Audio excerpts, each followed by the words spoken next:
I have to wonder what the end game is of, we do have an elite in the world. I can't ignore that little fact. I don't like getting too far into the giddy rumors and stuff, but I get curious about things too. And one thing I keep wondering about is, what the heck is their real end game? Because they're doing some things that you almost think it's going to destroy themselves if they carry out their plan. In other words, it seems like they want to build up China. Yeah, I know China's building up itself too. I mean, it's not doing it just with American technology or Western technology that was developed when America was more free and less bureaucratic, and you had people who were allowed to invent on their own without all the garbage red tape and EPA regulations. I have to digress on that, Anyway, but China's been building up quite a bit, and it's like if they're so fearful of China with all this rhetoric they got going on, how come they stop them? They don't stop them from trying to get more American technology. I mean, it's been a proven fact. I mean, during the Clinton administration, and I'm not to criticize even Bill Clinton. I'm not saying I really like the guy or dislike him, but really the president doesn't really have too much control over policy. There's a lot of other things going on behind the scenes that really control policy. It's big business, and there's always advisors that have been in power for many years. Brzezinski's one, right? And, Kissinger's another one. But, policy was even during the Clinton administration to give a lot of technology to China. Lockheed Martin and everything else. So, that's where they got a lot of their boost from, too. It wasn't, they're smart, but it's actually they're being helped along by elements or, I don't know, the elite in the United States. But at the same time, we hear all these stories about, China's the big one. Like, that's from Lindsey Williams, And I do put some faith in that guy, although I think he's, I know the game he's playing. I see another game with him, but I don't want to be too critical because a lot of people put too much faith in that guy. Anyway, but I think China is the big one, and they're building up an enemy. That's what I see. They're building up an enemy. It's deliberate, the whole damn thing. And if you look back to that little conspiracy theory about Albert Pike, I don't buy. He supposedly wrote about the 3 world wars. The last one would be would start in the Middle East. It would be between China and the United States. Well, actually, it almost looks like it's shaping up that way, and a lot of people see that. But as far as Albert Pike knowing this ahead of time, I think that's a big bunch of garbage, to tell you the truth. But it does seem to be shaping up that way. Now, this is a little thing off of Wikipedia about the USS Zumwalt. It's a new class of destroyer that's coming out in 2012. And, one thing I always realized, the way the money makes money is through war. Smedley D. Butler, Marine Corps General, 2-time Medal of Honor winner, he put this out many times over this famous speech, War is a Racket, and actually highlighted it on one of these videos some time back. But yeah, war is a racket. That's how people make money. And the commodities go way the hell up. And if you got a contract with the government and they need more and more and more from your factories, you make a hell of a lot more money. And they pay you, and the people that get saddled with the debt are the middle class. And they actually fight the war too. I don't know what the heck these people are actually intending to do, because I think if there's a war with China, I don't see how the elite are going to come out on top. I think they're screwing up big time. But it looks like the United States is putting a lot of faith in some new weapons and new weapons technology, and that's normally how economics balance out. If you win a war, if there is a conflict, and you win a conflict, all capital basically goes flying into your country, and you set the rules. It's it's going right back to prehistoric times, but that's exactly how it works every time. The United States is putting a lot of money into this particular technology. This USS Zumwalt. It's actually a stealth destroyer that's extremely capable. But I looked at the cost issues on it.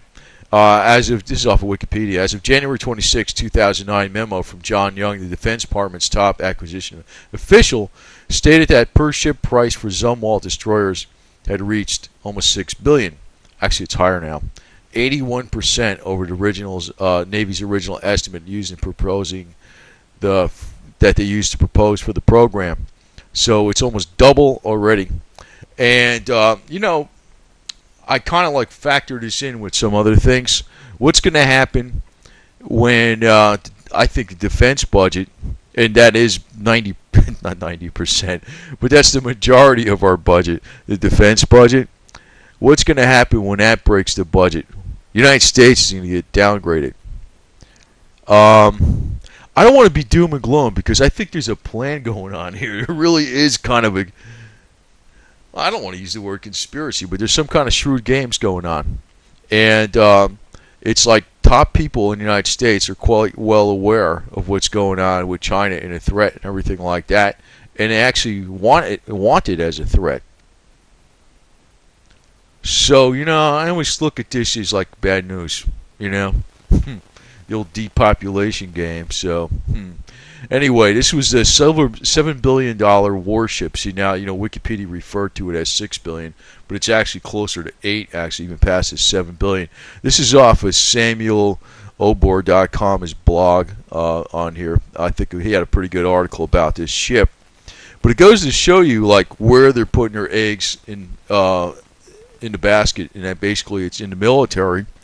And if the the West comes out on top, it calls the shots. But I think the game actually is probably more like what Albert Pike described about the different powers fighting each other to exhaustion, and then a new world order comes into play. I think that really is the game that's going on here. And it isn't very good. And I don't know what the hell to say about it, but it does look like that is what's going on.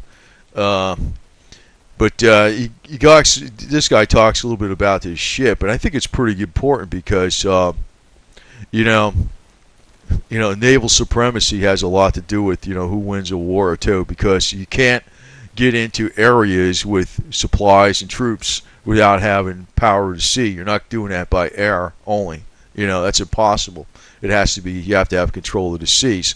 So they're putting a lot of their eggs in on this in a basket on this particular type of class of destroyer, and it has the radar profile of like a fishing boat. So it's very hard to detect on water. Yet it has all kinds of super duper firepower and all this other stuff like that. But it is way the hell over budget. Way the hell over budget. So it tells me the game that's going on is kind of like what everybody senses, and they hate the drama, But, I would advise people not to focus too much on silver, but to focus in on actual food storage. And because, say for instance, this comes up a couple years from now, and there is a problem where, we go to war in Iran and it kind of goes into someplace else, and we're trying to block China from getting oil and natural gas and all this type of stuff. I think they fully know what they're doing, and it's just like every other damn war that I studied back in history the last 100 years. It's like, for instance, World War I with Germany never really had to take place. The whole thing. It was over a lot of other stuff, and that was before the Nazis were around and anything like that too. So, I don't want to get involved in that type of situation. But you pretty much dig out the history of every war. It's basically more a profit-making scheme. And the suckers on the bottom pay for it, and they fight it. That's exactly what goes on. So I think this is the same thing that's being played out today. I think everybody here knows this, but they're like, they don't want to think about it. But I think it is. So I would actually behoove people to get a little more serious about some other things besides saving shiny silver coins, because I don't think that's going to help too much, to tell you the truth, if we go into some kind of catastrophic situation later on and you got a bunch of shiny silver coins. I I think the survivalist mentality is probably very smart, but this is the big but. I differ from it in all the ways these other people do this stuff. I don't get like all crazy and panicky about it. I just do simple things once in a while here and there. I'll have like thing for water storage. Say, what's the best deal on that? I'll do a thing for fuel storage. What's the best deal on that? And I always figure to myself, if there's a hurricane, everything's cool. But I think a lot of people, if they just focus in on these stupid shiny silver coins, they're going to find out they're pretty damn useless in a real emergency. You know, yeah, you might be able to buy something with it, but you might find they're worth less than what you would think. The only way silver is going to be worth a lot of money is if the fiat money system is still intact and the fiat money system still buys hard goods. So, it's like you could have no money at all, and if you have wealth, that's a big difference. So, I behoove people to get away from some of this conspiracy garbage, although I think there's something to it, and I think there's some bad stuff coming up well, not next week, not this year, but let's just watch how events come about, because I think there is going to be a major clash between East and West, and it's going to be between China and the West, and then Russia is going to look like, this is the game, I think, how it was going to play out since decades ago. Russia is going to be like befriending the West and backstab them in the back. That's what I think is going to happen to Russian leadership anyway, the guys that really control the situation. If people were actually smart, they would probably get heavy into agriculture and grow the hemp plant. That actually is the answer to fighting over commodities and fighting over resources, fighting over food, and that's a lot of what wars are about. But I think this is coming up here. Probably we're gonna see this as things start to break down, because our leaders are in cahoots with the Chinese communist leaders. They're all working together. I don't like getting into too much of the drama, but I like to state the facts. That's really what's going on. And we're going to get into some serious problems here in the long run. And people who are drama queens, they're not helpful. People who are into conspiracy theories, they aren't helpful. But actually, people need to calmly do some stuff like that survivalist, a piece at a time. And not get all emotional about it and like the sky's going to fall. But, just have your ducks in line, like an insurance policy.